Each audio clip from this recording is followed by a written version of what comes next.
ओम नमो भगवते वासुदेवाय।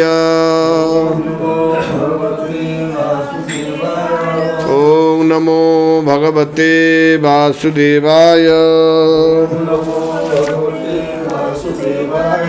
ओम नमो भगवते वासुदेवाय। भगवद गीता 10वां अध्याय श्लोक नंबर 8। अहं सर्वस्य प्रभवो मत्त सर्व प्रवर्तते इति मत्वा भजन्ते मां बुधा भाव समन्विताः। अनुवाद। अहम में सर्वस्य सबका मुझे चिंता कौन प्रभव कौन प्रभव उत्पत्ति का कारण मत्त मुझमें सर्वम सारी प्रवर्तते उद्भुत होती है इति इस प्रकार मत्वा जानकर भजन्ते भक्ति करते हैं माम मेरी बुधा विद्वान जन भाव समन्विता अनन्य मनोयोग से। अनुवाद। मैं समस्त आध्यात्मिक तथा भौतिक जगतों का कारण हूँ। प्रत्येक वस्तु मुझी से उद्भूत है। जो बुद्धिमान यह भली भांति जानते हैं वे मेरी प्रेमा भक्ति में लगते हैं तथा हृदय से पूरी तरह मेरी पूजा में तत्पर होते हैं। तात्पर्य कृष्ण कृपामूर्ति ऐसी भक्ति वेदांत स्वामी श्रील प्रभुपाद। जिस विद्वान ने वेदों का ठीक से अध्ययन किया है हो और भगवान चैतन्य जैसे अधिकारियों से ज्ञान प्राप्त किया हो तथा यह जानता हो कि इन उपदेशों का किस प्रकार उपयोग करना चाहिए, वही यह समझ सकता है कि भौतिक तथा आध्यात्मिक जगतों के मूल श्री कृष्ण ही हैं। इस प्रकार के ज्ञान से वह भगवत भक्ति में स्थिर हो जाता है। वह व्यर्थ ही टीकाओं से या मूर्खों के द्वारा कभी पथभ्रष्ट नहीं होता। सारा वैदिक साहित्य स्वीकार करता है कि कृष्ण ही ब्रह्मा शिव तथा अन्य समस्त देवताओं के स्रोत हैं। अथर्ववेद में गोपालतापनि उपनिषद प्रथम अध्याय 24 नंबर श्लोक में कहा गया है कि जो ब्रह्मांड विदधाति पूर्वयो वे वेदांत गापयति सह कृष्ण। प्रारंभ में कृष्ण ने ब्रह्मा को वेद का ज्ञान प्रदान किया और उन्होंने भूतकाल में वैदिक ज्ञान का प्रचार किया। पुनः नारायण उपनिषद में कहा गया है अथ पुरुषो ह वै नारायणो कामवस्त प्रज्ञा सुजेयति। तब भगवान ने जीवों की सृष्टि करनी चाहिए। उपनिषद में आगे भी कहा गया है नारायणात् ब्रह्मा जायते नारायणात् प्रजापिता जायते नारायणात् इंद्रो जायते नारायणाष्टो वशवो जायते नारायणाकादश रुद्रा जायते नारायणादश आदित्य। हाँ, तो नारायण से ब्रह्मा उत्पन्न होते हैं, नारायण से प्रजापति उत्पन्न होते हैं, नारायण से इंद्र और 8 वसु उत्पन्न होते हैं और नारायण से ही 11 रुद्र तथा 12 आदित्य उत्पन्न होते हैं। यह नारायण कृष्ण के ही अंश हैं। वेदों का ही कथन है ब्रह्मांडो देवकी पुत्र ब्राह्मणों देवकी पुत्र कृष्ण ही भगवान नारायण। उपनिषद 4। तब यह कहा गया है एको वे नारायण आशिन्न ब्रह्म न ईशानो नापो नाग्निशभो नेमे दाद्वा पृथ्वी न नक्षत्राणि न सूर्य। सृष्टि के प्रारंभ में केवल भगवान नारायण थे, न ब्रह्म थे, न ब्रह्मा थे, न शिव, न अग्नि थी, न चंद्रमा, न नक्षत्र और न सूर्य। महाउपनिषद में यह भी कहा गया है कि शिवजी परमेश्वर के मस्तक से उत्पन्न हुए। अतः वेदों का कहना है कि ब्रह्मा तथा शिव के सृष्टा भगवान की ही पूजा की जानी चाहिए। मोक्ष धर्म में कृष्ण कहते हैं प्रजापति च रुद्रं चाप्य हमेव सृजामि वे तो ही मांग न बीजानितो मम माया विमोहितो।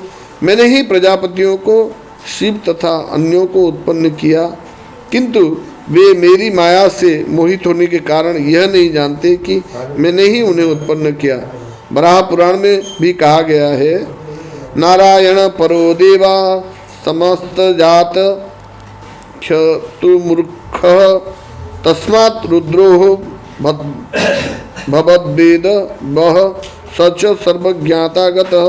नारायण भगवान है जिनसे ब्रह्मा उत्पन्न हुए और फिर ब्रह्मा से शिव उत्पन्न हुए। भगवान कृष्ण समस्त उत्पत्तियों के स्रोत हैं और सर्व कारण कहलाते हैं। वे स्वयं कहते हैं क्योंकि सारी वस्तुएं मुझ में उत्पन्न है, अतः मैं सबों का मूल कारण हूँ। सारी वस्तुएं मेरे अधीन है, मेरे ऊपर कोई भी नहीं है। कृष्ण से बढ़कर कोई परम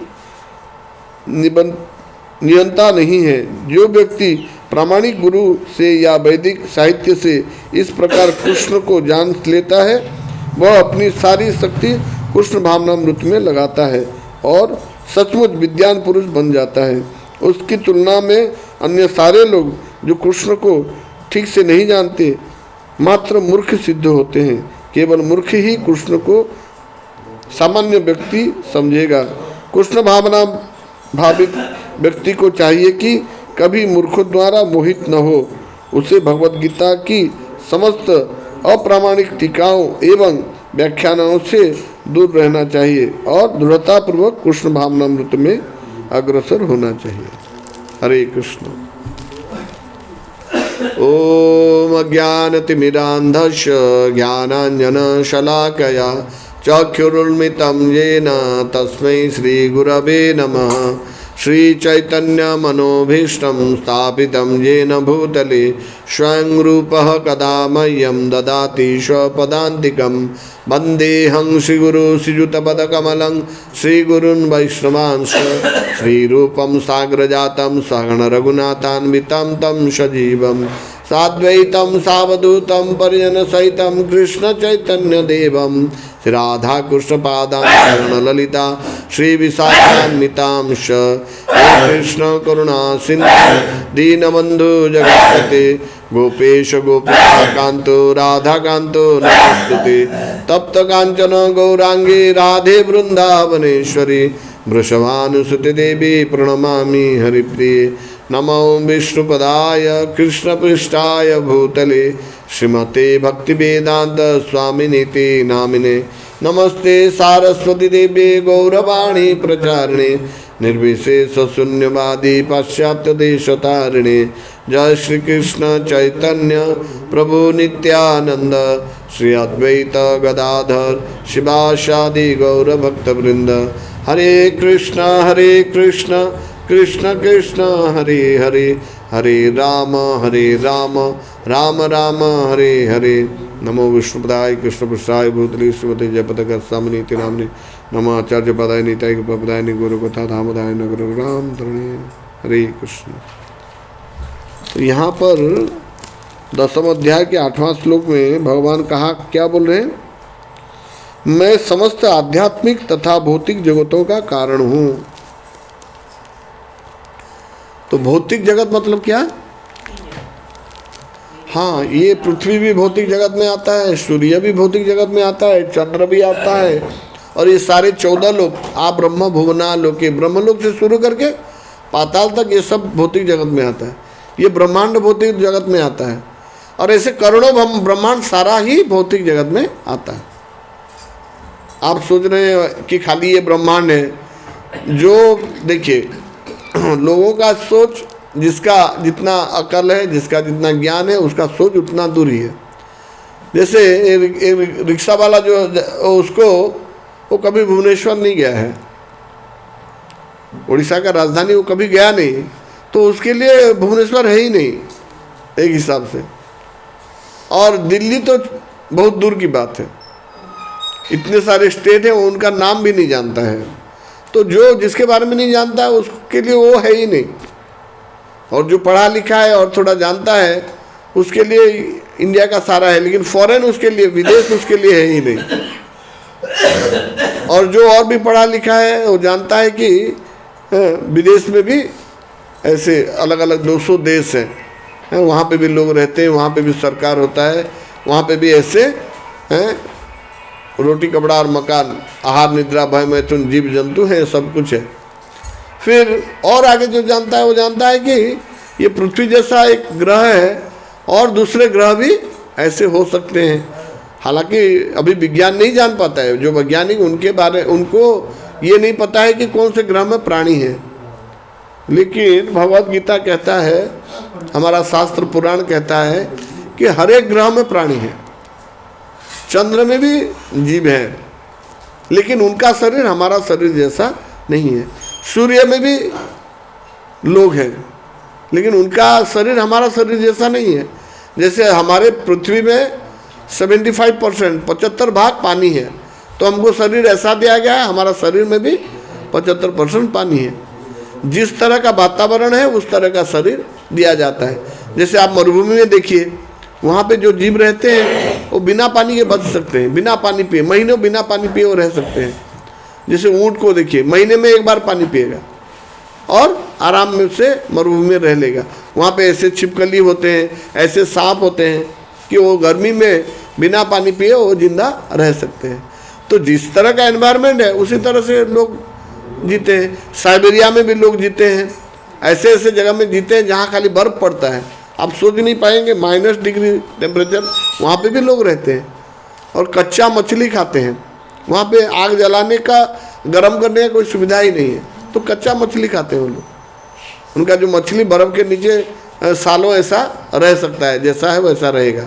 ऑटोमेटिक सर्द, हर जगह बर्फ़ है, 6 महीना वहाँ दिन होता है, 6 महीना रात होता है, तो उस जगह में भी लोग रह सकते हैं।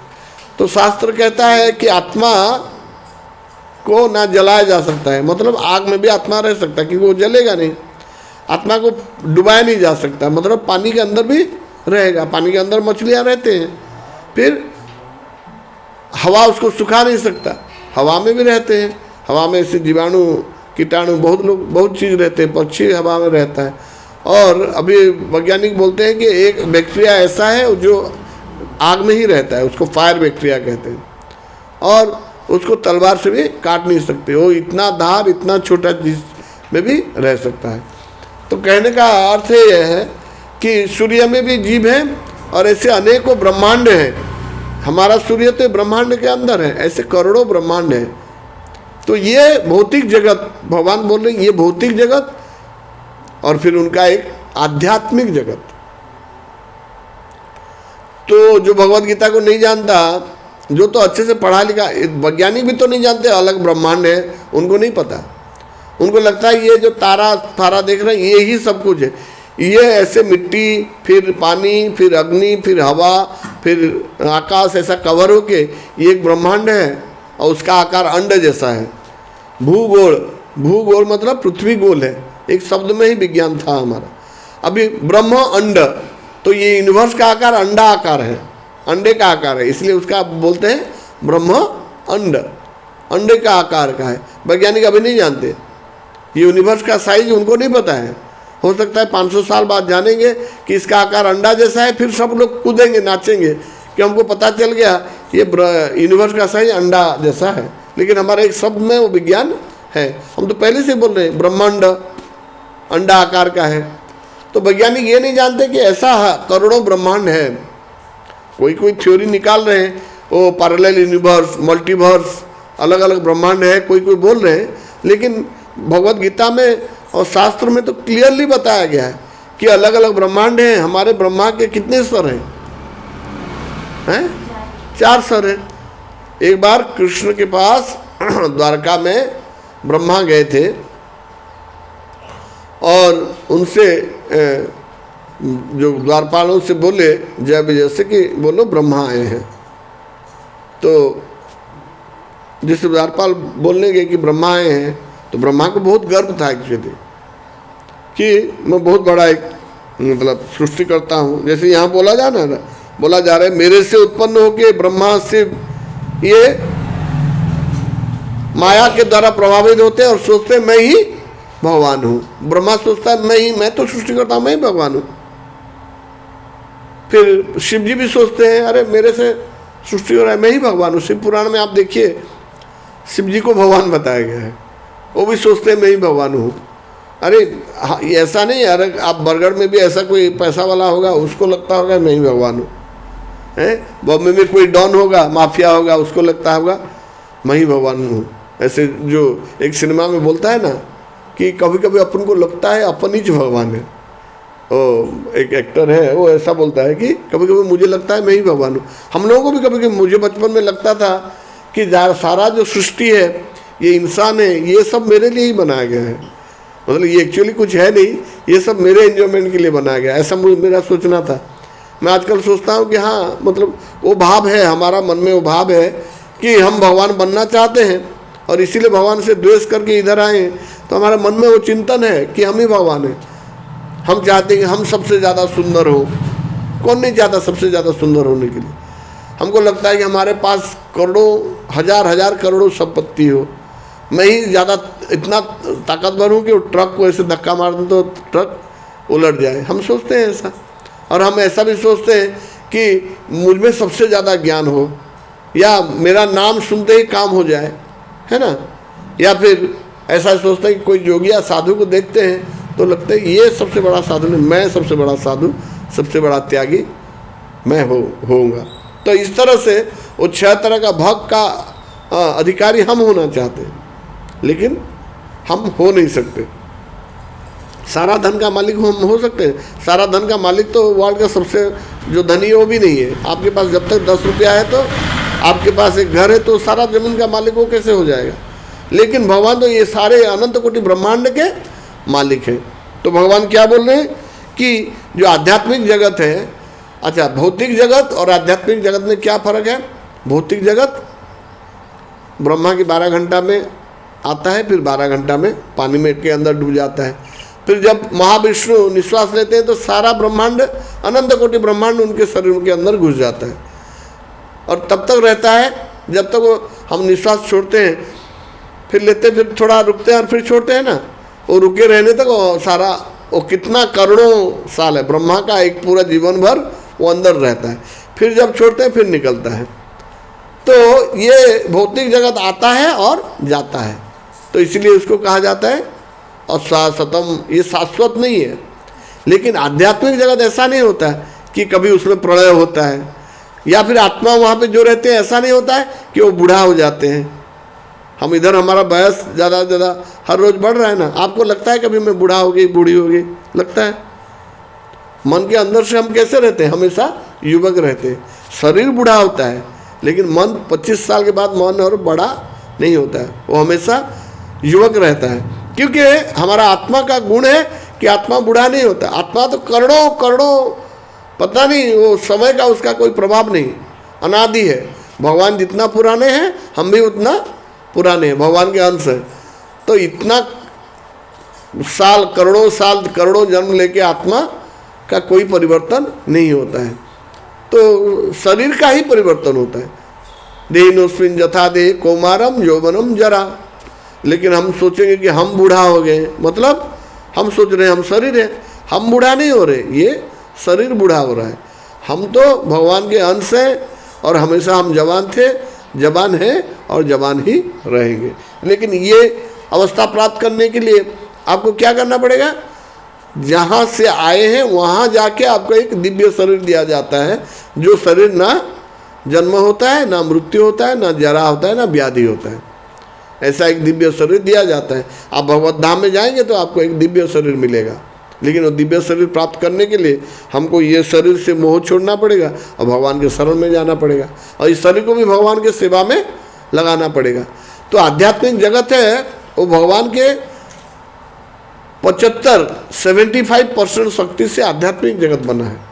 मान लीजिए भगवान के शक्ति को 4 हिस्सा कर देंगे तो एक हिस्सा में भौतिक जगत और 3 हिस्सा में आध्यात्मिक जगत बना है। तो यहाँ से वो 3 गुना बड़ा है, ये अनंत कोटि ब्रह्मांड से 3 गुना बड़ा है। कौन सा? आध्यात्मिक जगत। तो भगवान बोल रहे अहं सर्वस्य प्रभव मत्त सर्व प्रवर्तते, मैं समस्त आध्यात्मिक तथा भौतिक जगतों का कारण हूँ। वो आध्यात्मिक जगत भी उनसे ही सृष्टि हुआ है, भौतिक जगत भी उनसे सृष्टि हुआ है।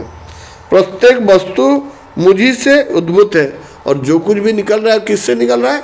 भगवान से निकल रहा है। ये अनंत कोटि ब्रह्मांड महाविष्णु के शरीर से निकल रहा है ब्रह्मांड सब, और ऐसा निकलना जरूरी भी है। जैसे ये पृथ्वी को हम ऐसे मतलब 1000 युग के बाद, 1000 युग क्या 4 युग के बाद कली युग के आखिर में हम इतना इसको दोहन कर लेते हैं कि इसको फिर पानी के अंदर डुबा के रिचार्ज करना पड़ता है। प्रलय जब होता है वो फिर रिचार्ज होता है, फिर उसमें फिर सत्ययुग तृतीया द्वापर कली फिर ऐसे पानी के अंदर डुबा के रिचार्ज करना पड़ेगा। ऐसे 1000 दिव्य युग के बाद पूरा 1000 दिव्य युग तक पूरा पानी के अंदर रहेगा, वो फिर रिचार्ज होगा। और एक ब्रह्मा के बाद वो पूरे ब्रह्मांड महाविष्णु के अंदर चला जाएगा, वहाँ पे वो पूरा बड़े तरह से रिचार्ज होगा। ये छोटा रिचार्ज, वो बड़ा रिचार्ज, क्योंकि मनुष्य जो रहेंगे भौतिक जीव जंतु वो सारा संसाधन को वो लोग लूट के खा जाएंगे। अभी देखिए तेल धीरे धीरे खत्म होने लग गया है, कोयला खत्म होने लग गया है, तो सारा जो वस्तुएं हैं वो धीरे धीरे क्या हो रहा है? नष्ट हो रहा है। और जब घोर कलियुग आएगा बताया जा रहा है कि तब एसिड रेन होगा, ये सारा जितना पेड़ पौधा ये सारा जल जाएगा। अभी अब हॉलीवुड की फिल्म देखेंगे तो दिखाते हैं वो लोग किस तरह का परिस्थिति होगा। वो लोग अभी से इमेजिन कर चुके हैं कि हर तरफ खाली ब्राउन ही दिख रहा है, ना पेड़ है ना पौधा है ना खाने का कुछ भी है। वो लोग क्या कर रहे हैं? इंसानों को ले लेकर काट काट कर खा रहे हैं। खाने के लिए नहीं बचेगा तो क्या? कुछ लोग तो मरना नहीं चाहेंगे, वो भले ही लाश को खा जाएं या मरे लोगों को मार के खा जाएं। तो इस तरह से घोर कलियुग में वो होगा, जब सारा सृष्टि को हम नष्ट कर देंगे तो एसिड रेन होगा, कुछ भी खाने के लिए नहीं बचेगा। तो भगवान बोले मत्त सर्व प्रवर्तते, जो बुद्धिमान यह भली भांति जानते हैं। तो हम लोग क्या करते हैं कि हम पैसा जमा करते हैं, हम अपने बच्चों को पढ़ाते हैं या फिर ऐसा कहीं पे इन्वेस्ट करते हैं ताकि जब हम बूढ़ा हो जाएं और काम करने लायक न रहें, कमाने लायक न रहें, तो तभी हम जो उसको जो जमा किए उससे हम जिंदा रहेंगे। मान लीजिए आपके कोई बच्चा नहीं है, आपने कुछ पैसा जमा नहीं किया है और आप काम नहीं कर सकते बुढ़ापे में, तो फिर क्या आपका क्या होगा? कौन आपको खाना खिलाएगा? कितना मतलब परिस्थिति, दयनीय परिस्थिति होगा। तो जो बुद्धिमान होते हैं वो क्या करते हैं? भविष्य के लिए अपना इंतजाम कर लेते हैं। ठीक उसी तरह जो बुद्धिमान होते हैं वो भी भली भांति जानते हैं कि वे मेरी प्रेमा भक्ति में लगते हैं। जो बुद्धिमान होते हैं वो क्या करते हैं? अपना अभी यहाँ पे हमको भक्ति करने के लिए खर्चा करना पड़ेगा? कुछ खर्चा करना नहीं पड़ेगा। आपको जो समय दिया गया है और जो शरीर दिया गया है उसको व्यवहार करके ही आप भक्ति कर सकते हैं। कान से भगवान का प्रवचन सुनिए, आँख से भगवान का रूप को देखिए, भक्तों को देखिए, भक्तों का रूप देखिए, फिर नाक से भगवान का सूंघते ना, दिया जाता है सुबह सूंघने के लिए भगवान का जो पुराना फूल है, भगवान का प्रसाद का खुशबू, ये नाक से सूंघेंगे। फिर जीवा से क्या करेंगे? भगवान का प्रसाद को खाएंगे, तो जीवा का सेवा हो गया। और शरीर का हाथ से भगवान का सफाई करेंगे, मंदिर का भगवान का विग्रह को सफाई करेंगे। पाँव से चल के मंदिर जाएंगे, चल के अलग अलग तीर्थ में जाएंगे। वाणी से भगवान का नाम जप करेंगे, भगवान के बारे में कहेंगे, और जितना भी हो सके भौतिक चीज़ों से दूर रहेंगे। भौतिक चीज़ों से तो ये 10 इंद्रियों से भगवान का सेवा।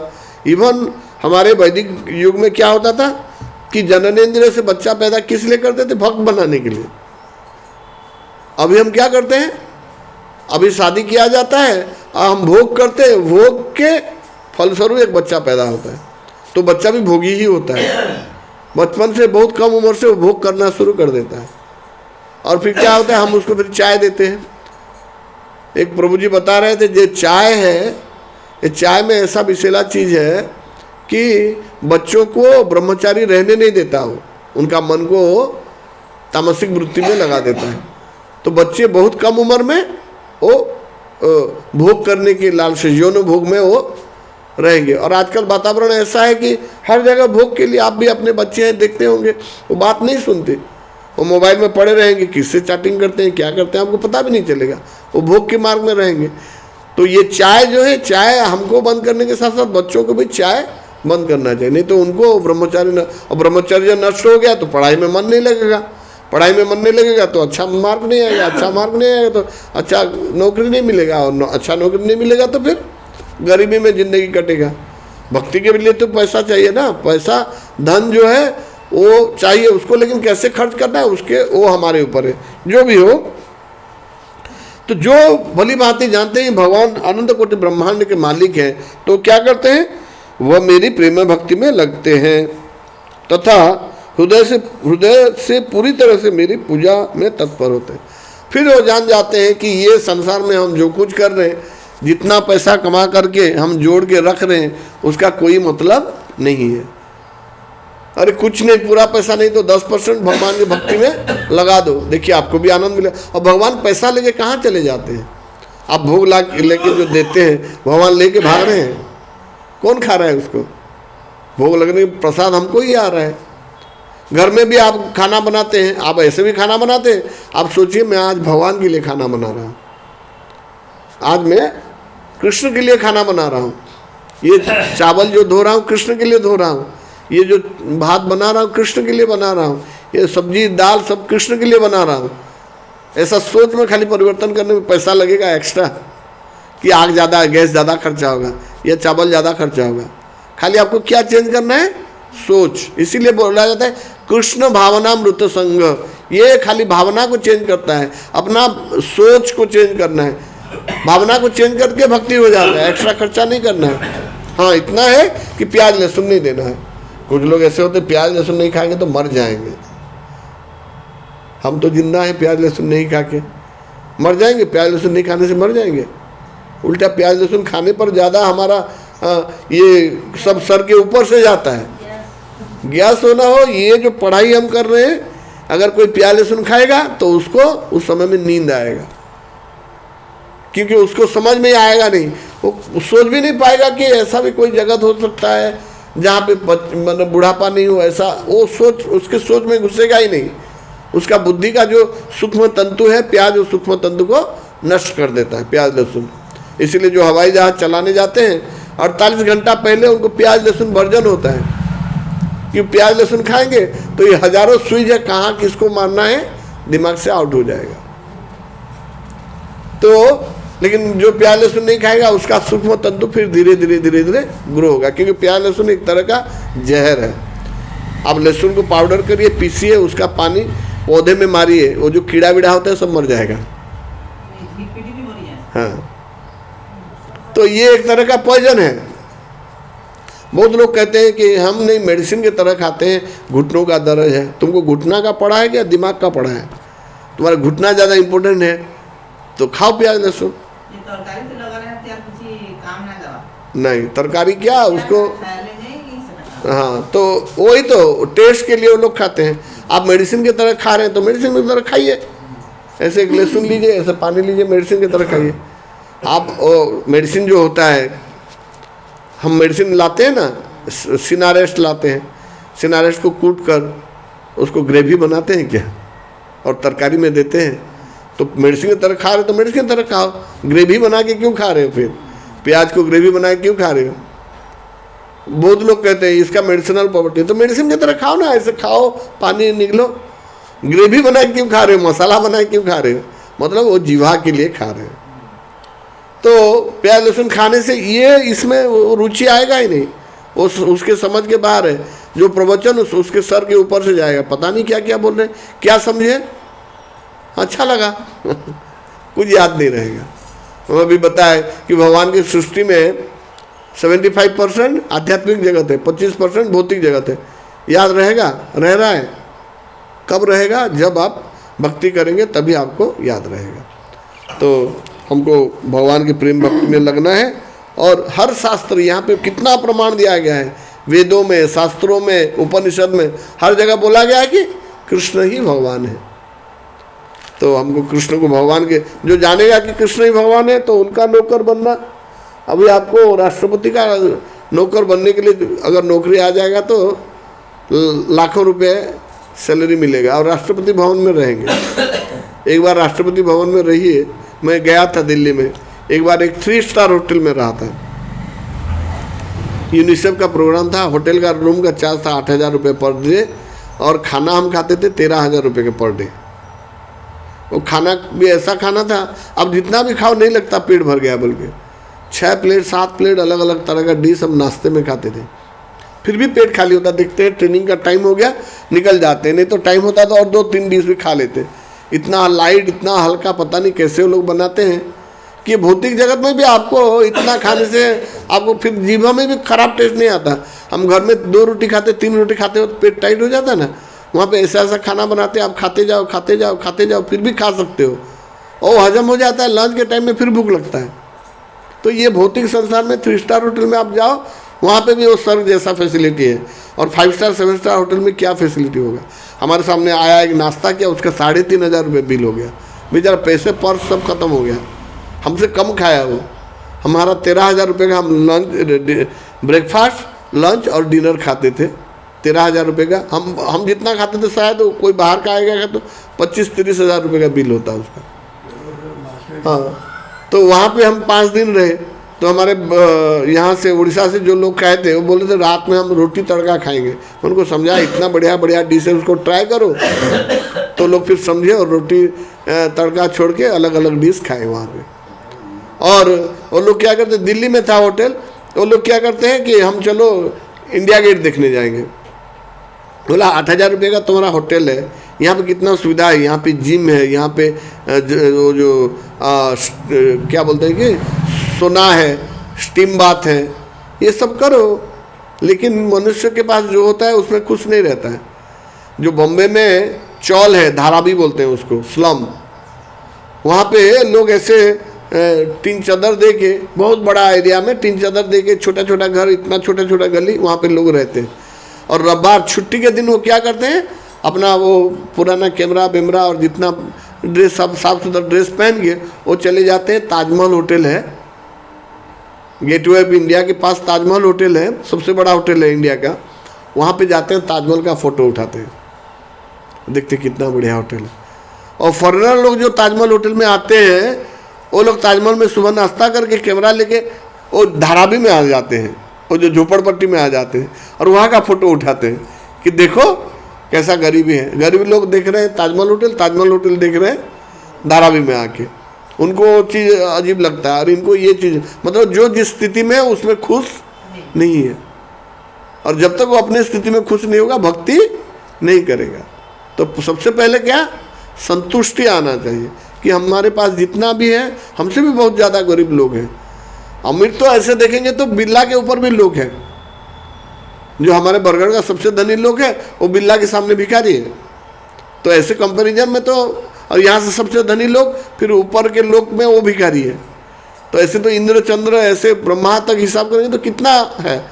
लेकिन पहले संतुष्टि आना चाहिए और भगवान को समर्पण करेंगे, तभी जाके हम भगवत धाम में पहुँच पाएंगे। हरे कृष्ण।